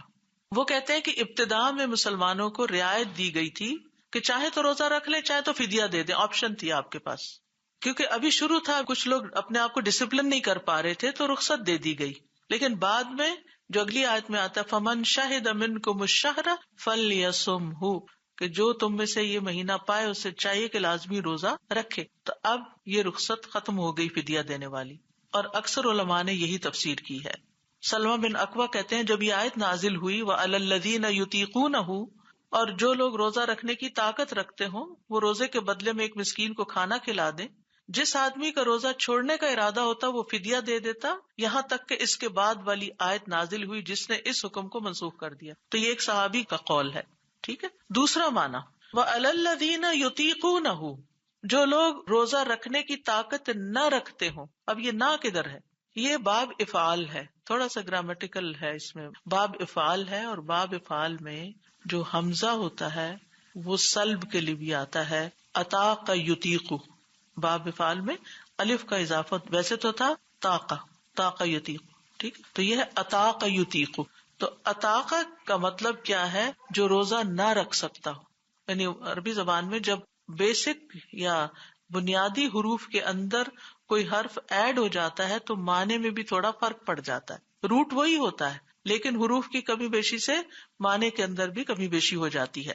تو یطیقونہ کا مطلب کیا ہے کہ جو لوگ روزہ نہیں رکھ سکتے ان پہ روزہ رکھنا بھاری ہے، یعنی روزہ رکھنے میں ان کو تکلیف ہوتی ہے.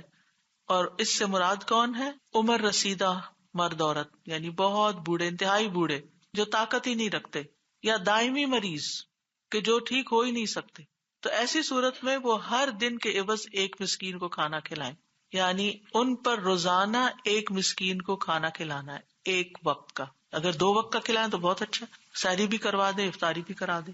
لیکن اگر 2 نہیں کر سکتے تو ایک وقت کا کھانا جیسا وہ خود کھاتے ہیں اسی طرح کا کھانا وہ دے دیں. پھر اسی طرح اس کا یہ مطلب نہیں کہ پورے مہینے کے بدلے ایک وقت کا کھانا دے، اس کا مطلب ہے کہ ہر روزے کے بدلے ایک کھانا دینا ہوگا. اور یہاں پر بتا دیا گیا کہ فدیہ دینا کس کو ہے. فدیہ تو طعام مسکین، مسکین کو دینا ہے. مسکین وہ ہوتا ہے جس کی بنیادی ضروریات پوری نہ ہوتی ہوں، جس کے پاس اتنا مال نہیں کہ وہ اس کی 1 سال کی ضروریات پوری کر دے. اس کو قرضہ لینا پڑتا ہے، اس کو کوئی مشکل پڑ جاتی ہے، فاقہ آ جاتا ہے. ایک شخص تھا، سال کے شروع میں مسکین نہیں تھا، بیچ میں بیماری آئی، اس کا اتنا خرچ ہو گیا کہ اب وہ محتاجوں کی صف میں شامل ہو گیا، تو وہ مسکین ہو گیا. تو بنیادی ضروریات کیا ہے؟ کھانا پینا، لباس، چھت، ٹھیک ہے، یہ بنیادی ضروریات میں سے. ہوم لیس لوگ مسکین ہیں. اسی طرح جن کے پاس کھانے کو نہیں وہ مسکین ہے، اور جن کے پاس کپڑے پراپر نہیں ہے وہ مسکین ہے. یعنی مسکین جو ہے وہ ضرورت مند کو کہتے ہیں.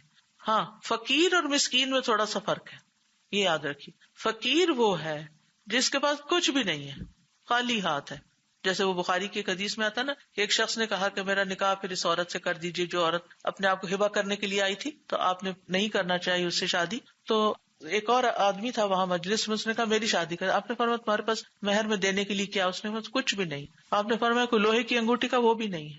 اس نے کہا ہاں ایک کپڑا ہے میرے پاس. ان کا کہ کپڑے کا کیا کرو گے؟ یہ تم اوڑو گے یا اس کو دو گے؟ یہ تو مہر نہیں ہو سکتا. تو اس زمانے میں اور آج بھی آپ دیکھیں مختلف جگہوں پر ایسے لوگ موجود ہوتے ہیں جو اپنی بنیادی ضروریات پوری نہیں کر سکتے. پھر آپ دیکھیے کہ کچھ لوگ کچھ عرصہ پہلے، کووڈ سے پہلے تک اپنا گزارا کر لیتے تھے، لیکن مہنگائی کی شدت نے جو پوری دنیا کو اپنی لپیٹ میں لیا ہے، اس کی وجہ سے بیک ہوم بھی، یہاں بھی ایسے لوگ یعنی مشکل میں آ گئے ہیں کہ وہ اپنی بنیادی گروسری بھی نہیں کر سکتے. تو اگر آپ ان کو جانتے ہو تو اگر آپ نے پورے مہینے روزے نہیں رکھنے تو رمضان کے شروع میں ہی آپ روزانہ کا حساب کر کے ان کو یا راشن دے دیں اور یا اس کے بدلے میں یعنی پیسے بھی دے سکتے ہیں تاکہ وہ اپنا کھانے پینے کا انتظام کر لیں. اور پھر یہ کھانا معروف کے مطابق ہو، جو ایک ایوریج درجے کا آپ اپنے لیے کھاتے پکاتے ہیں. یعنی دوپہر کا کھانا جیسے ہوتا ہے یا رات کا کھانا جو ہوتا ہے، یعنی اس کو باقاعدہ کھانا کہتے ہیں. انس بن مالک رضی اللہ تعالیٰ عنہ جن کی عمر 100 سال سے زیادہ ہو گئی تھی، وہ جو بہت عمر رسیدہ ہو گئے تو وہ اپنے روزے کے بدلے میں سالن روٹی کھلا دیا کرتے تھے کسی مسکین کو. اب ان کا سیٹ اپ اس طرح کا تھا کہ یعنی آبادیاں کم تھی، لوگ سب کو جانتے ہوتے تھے کون مسکین ہے، کون امیر ہے، کون غریب ہے، کون کیسا ہے. اس وقت مساکین کو بازو کا تلاش کرنا یا ان تک چیز پہنچانا بھی ایک مسئلہ ہو گیا. تو ایسی صورت میں انسان کو پھر ذرا تحقیق کرنے کی ضرورت ہے. فمن تطوع خیرا فہو خیر لہ، تو جو خوشی سے کوئی نیکی کرے تو وہ اس کے لیے زیادہ بہتر ہے. اللہ تعالیٰ اپنے بندوں کو ترغیب دے رہا ہے کہ نیکی کے اعمال کو زیادہ سے زیادہ کریں، یعنی کسی کے جبر اور زبردستی کے بغیر خوشی سے کام کریں. یعنی کوئی آپ کو مجبور کرنے والا نہ ہو، آپ اپنے دل کی خوشی سے نیکی کریں. یعنی ایک تو اسی آیت کے پچھلے حصے کے ساتھ تعلق ہے کہ ایک سے زیادہ مسکینوں کو کھلا دیں، اور دوسرا یہ ہے کہ روزہ بھی رکھیں بعد میں، اور ابھی اگر آپ کو چھوڑنے پڑ رہے ہیں تو ساتھ ساتھ مسکین کو کھانا بھی کھلا دیں.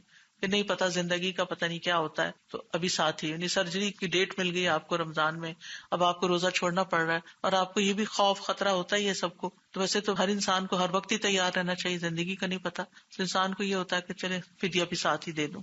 وَأَن تَصُومُوا خَيْرٌ لَكُمْ، اور یہ کہ تم روزے رکھو تمہارے حق میں بہتر ہے. ان کنتم تعلمون، اگر تم علم رکھتے ہو، اگر تم جانتے ہو. یعنی فرض روزہ رکھو یا نفلی روزے رکھو، سال میں روزہ رکھنا تمہارے حق میں بہتر ہے اگر تمہیں علم. تو علم والے جو ہیں وہ روزوں کی آمد سے خوش ہوتے ہیں کہ ہمیں نیکی کمانے کا موقع مل رہا ہے. تو روزہ جو ہے اللہ تعالیٰ کی نعمتوں کے شکر کا ذریعہ ہے کہ جب نعمت سے ہم اپنا ہاتھ روکتے ہیں تو نعمتوں کی قدر بھی آتی ہے. اپنے نفس کو قابو میں رکھنے کا ذریعہ ہے، اپنی خواہشات اور لذات کو کنٹرول کرنے کا ذریعہ ہے. روزے سے شیطان کی طاقت کمزور ہوتی ہے. روزے سے جسمانی صحت اچھی ہوتی ہے. روزے سے فقراء اور مساکین کی بھوک کا احساس ہوتا ہے. روزہ شیطان کی ڈالی ہوئی گندگی اور کینہ اور بغض اس کو دور کرنے کا ذریعہ ہے. رسول اللہ صلی اللہ علیہ وسلم نے فرمایا صبر کے مہینے یعنی رمضان کے روزے اور ہر مہینے کے 3 روزے رکھنا ایسا ہی ہے جیسے کوئی ہمیشہ روزے رکھے، اور اس سے سینے کا کینہ دور ہو جاتا ہے. دل کی گھٹن، دل کی بیماریاں، ڈپریشن، یہ بھی دور ہوتے ہیں اس سے. ابو ذر کہتے ہیں میں نے پوچھا سینے کے کینے سے کیا مراد ہے؟ فرمایا شیطانی گندگی. شیطان جو ہمارے دل پہ وسوسے ڈالتا ہے اور ہمیں پریشان رکھتا ہے اور ہمیں ڈی موٹیویٹ کرتا ہے اور بے چین رکھتا ہے، تو یہ روزے رمضان کے روزے رکھنے کے بعد ہر مہینے کے 3 روزے اس تکلیف کو دور کر دیتے ہیں. دنیاوی فائدوں کے علاوہ آخرت کے فائدے بھی ہیں. روزے کی حالت میں اگر کوئی فوت ہو جاتا ہے تو رسول اللہ صلی اللہ علیہ وسلم نے فرمایا جو شخص اللہ کی رضا کے لیے 1 دن روزہ رکھے اور اسی پر اس کا اختتام ہو جائے تو وہ جنت میں داخل ہوگا. روزہ قبر میں بھی مومن کی حفاظت کرتا ہے. جب مومن کو قبر میں لٹایا جاتا ہے، نماز اس کے سرانے آ جاتی ہے، روزہ اس کے دائیں طرف آ جاتا ہے، زکوٰۃ اس کے بائیں طرف آ جاتی ہے، اور دیگر نیک کام صدقہ خیرات وغیرہ اور لوگوں سے اچھائی کرنا اس کے پاؤں کی طرف آ جاتا ہے، تو پھر کسی طرف سے بھی اس پر عذاب نہیں آ سکتا. قیامت کے دن بھی روزہ سفارش کرے گا. تو اللہ تعالیٰ سے دعا ہے کہ اللہ تعالیٰ ہمیں بہترین طریقے سے روزہ رکھنے کی توفیق عطا فرمائے. اللہ سبحانہ وتعالیٰ ہمیں عمل کی توفیق عطا فرمائے. میں جانتی ہوں کہ ان میں سے بہت سی باتیں آپ کو پہلے سے معلوم ہوں گی، لیکن مقصد یہ ہے کہ معلوم ہونے کے باوجود بھی معلومات حافظے میں دھندلا جاتی ہیں، تو ہمیں شیشے بھی چمکانے پڑتے ہیں. تو اپنے دل کے آئینے کو بھی چمکانے کے لیے علم کی بارش سے اس کو دھونا بڑا ضروری ہوتا ہے. تو انشاءاللہ مجھے امید ہے کہ یہ رمضان آپ کے لیے بہت اچھا گزرے گا اور بہت اچھے طریقے سے آپ بہت خوشی کے ساتھ اور بہت نیت کی، بہت استحضار عربی میں کہتے ہیں، اردو میں کیا کہیں گے اس کو، یعنی اپنی نیت کو رینیو کرتے ہوئے اور اخلاص کے ساتھ اور تازہ کرتے ہوئے اور جذبے کے ساتھ اور محبت کے ساتھ اور شوق کے ساتھ اور اللہ کا حکم سمجھ کر اور تقویٰ کے حصول کے لیے انشاءاللہ آپ روزے رکھیں گے. اللہ سبحانہ تعالیٰ اس کو قبول فرمائے. انشاءاللہ کل پارٹ 2 ہے رمضان کی، انہی آیات کی ابھی جو باقی تفسیر رہتی ہے، اور اس کے بعد انشاءاللہ ٹیوزڈے کو پھر ہم جو رمضان کا خاص پروگرام اس دفعہ کا ہے رمضان اور دعائیں، جس کا ٹاپک ہے قریب مجیب، کہ اللہ تعالیٰ قریب بھی ہے اور دعا قبول بھی کرتا ہے. تو دعا کے بارے میں 3 دن ہم بات کریں گے کہ دعا کی فضیلت کیا ہے، اہمیت کیا ہے، مانگنے کے آداب کیا ہیں، قبولیت کے اوقات کیا ہیں. تو قرآن و سنت میں دعا سے متعلق جو باتیں کی گئی ہیں، کوشش یہ کی گئی ہے کہ ان سب کو ایک جگہ اکٹھا کیا جائے، اور پھر انشاءاللہ جمعے سے پہلے دن کے 12 بجے انشاءاللہ ہمارا رمضان کا دعاؤں کا سلسلہ شروع ہو جائے گا، جس میں دعائیں یاد بھی کروائی جائیں گی زبانی، اور اس کے علاوہ دعاؤں کو ایکسپلین بھی کیا جائے گا تاکہ ہم پورے شعور کے ساتھ ان کو مانگ سکیں. وہ 3 روزے ہیں 13، 14 اور 15 تاریخ کو اسلامی کیلنڈر کی. ان میں چاند جو ہے وہ بہت چمک رہا ہوتا ہے، ہر طرف سفیدی ہو جاتی ہے، تو ان کو ایام بیز کہتے ہیں. اب یہ سفید کو کہتے ہیں عربی میں. تو ایام بیز میں 13، 14 اور 15. جیسے رمضان میں اگر کوئی روزہ نہیں رکھ پاتا تو جی. فدیہ دے دے ہم رمضان میں ہی یا شروع میں، تو کیا پھر اس کے بعد وہ روزے رکھے یا فدیہ ہی سے پھر؟ جو رکھ سکتا ہے وہ روزے کی قضا دے، جو رکھ ہی نہیں سکتا یا دنیا سے چلا گیا بس ختم. جیسے دودھ پلانے والی جو مائیں ہیں جیسے، جی افضل یہی ہے کہ قضا دیں، تو ان کو رکھنا چاہیے فدیہ دے کے بعد میں رکھنا چاہیے، فدیہ بھی دے دیں اور بعد میں رکھنا چاہیے. جزاک اللہ خیر. کیونکہ ہو سکتا ہے وہ 1 سال کے اندر اپنے قضا پورے نہ کر سکیں اور اگین پریگنینسی ہو جائے یا ابھی بچہ مزید چھوٹا ہی ہو، تو اس وجہ سے. مشروط نیت کے بارے میں تھوڑا سا بتائیں گی کہ آپ نے ذکر کیا تھا کہ مشروط نیت یعنی جیسے ہم سفر شروع کر رہے ہیں نا، تو ہم روزے رکھ لیں، لیکن ساتھ یہ نیت ہو کہ اگر بہت مشکل ہو گئی تو میں روزہ کھول لوں گی. ٹھیک ہے. اسی طرح بیماری میں بھی جیسے بخار بہت ہو اور جی ہاں ایسے اب رکھ لیں، اور پھر جی ہاں رکھ لیں کہ میں پورا کروں گی، لیکن اگر میرے لیے مشکل ہو گیا تو پھر میں کھول لوں گی. پھر یہ روزہ توڑنے والی بات نہیں ہوتی، بلکہ پہلے سے نیت ہی یہی ہے. اسی طرح جیسے حج یا عمرہ کرتے ہیں تو آپ کو نہیں پتا کہ آپ کو اندر جانے دیں گے یا نہیں، اور آپ احرام کی حالت میں ہیں. تو ایک یہ ہے کہ آپ نے احرام پہنا اور نیت کی کہ میں جا رہی ہوں عمرے پر، لیکن آگے انہوں نے آپ کو اندر نہیں جانے دیا، کوئی وجہ ہوئی، کیونکہ ابھی ریسنٹلی میں نے سنا کہ کچھ پیسنجرز کو آف لوڈ کیا گیا کہ ویکسین نہیں تھی پوری، یا اس طرح کی چیزیں ہو جاتی. تو ایسی صورت میں پھر یہ ہے کہ احرام چونکہ کھولا تو آپ کو دم دینا ہوگا، لیکن اگر آپ نے مشروط نیت کی کہ اگر مجھے روک دیا گیا تو میں وہیں پر احرام کھولوں گی، تو پھر آپ کو کوئی دم وغیرہ نہیں دینا ہوگا. کیونکہ ہم کو نہیں معلوم کہ پچھلی ہماری لائف میں کوئی روزہ قضا رہا ہو تو کیا وہ قضا میں شمار ہوگا اور ہمارے توڑنے پر اس کو کفارہ دینا پڑے گا، یا پھر قضا تو صرف اس وقت ہوگا جب آپ قضا کی نیت کریں گے کہ میں یہ قضا روزہ رکھ رہی ہوں. لیکن اگر آپ نے صرف نفلی روزے کی نیت کی ہوئی ہے اور آپ کہیں پر گئے ہیں اور کسی نے آپ کو آفر کیا ہے کہ آپ ہمارے ساتھ کھانے میں شریک ہوں، تو آپ روزہ کھول سکتے ہیں، اسے نفلی روزہ اس طرح کھول سکتے ہیں. کیونکہ نفل روزہ جب ہم رکھتے ہیں تو یہ سنا ہے کہ پچھلے اگر ہمارے قضا ہو تو وہ خود بخود اس کے خود زمرے بخود میں نہیں ہوتا، نیت کرنی پڑتی. نیت کرنی. جی ہاں، اوکے، یعنی پہلے شروع میں نے بات کی تھی کہ روزے کے لیے نیت کا ہونا ضروری ہے. شوال کے جو روزے ہوں گے وہ پہلی پرائیورٹی ہوتی ہے نا رمضان کے بعد، یا جو مس روزے ہوں گے وہ پہلی جی، پرائیورٹی. اس میں افضل یہی ہے کہ پہلے قضا روزے رکھ لیے جائیں اور اس کے بعد شوال کے رکھے جائیں. لیکن اگر مشکل ہو تو آپ شوال کے رکھ لیں اور پھر قضا بعد میں بھی رکھ سکتے ہیں. اور اس کی دلیل کیا ہے؟ جو حضرت عائشہ رضی اللہ تعالیٰ عنہا کا فعل ہے کہ وہ شعبان میں جا کے رکھتی تھیں قضا، تو لیٹر آن بھی قضا رکھے جا سکتے ہیں. جزاک اللہ خیر. جی، ان کا سوال یہ ہے کہ کیا شوال اور قضا روزے دونوں کٹھے رکھ سکتے ہیں؟ کٹھے نہیں رکھ سکتے. قضا جو ہے وہ فرض ہے اور یہ نفل ہے. جیسے ہم فرض اور نفل نماز اکٹھی نہیں پڑھ سکتے، تو اسی طرح روزہ بھی نفل اور فرض کٹھا نہیں رکھ سکتے. وآخر دعوانا ان الحمد للہ رب العالمین. سبحانک اللہم وبحمدک، اشہد ان لا الہ الا انت، استغفرک واتوب الیک. السلام علیکم ورحمۃ اللہ وبرکاتہ.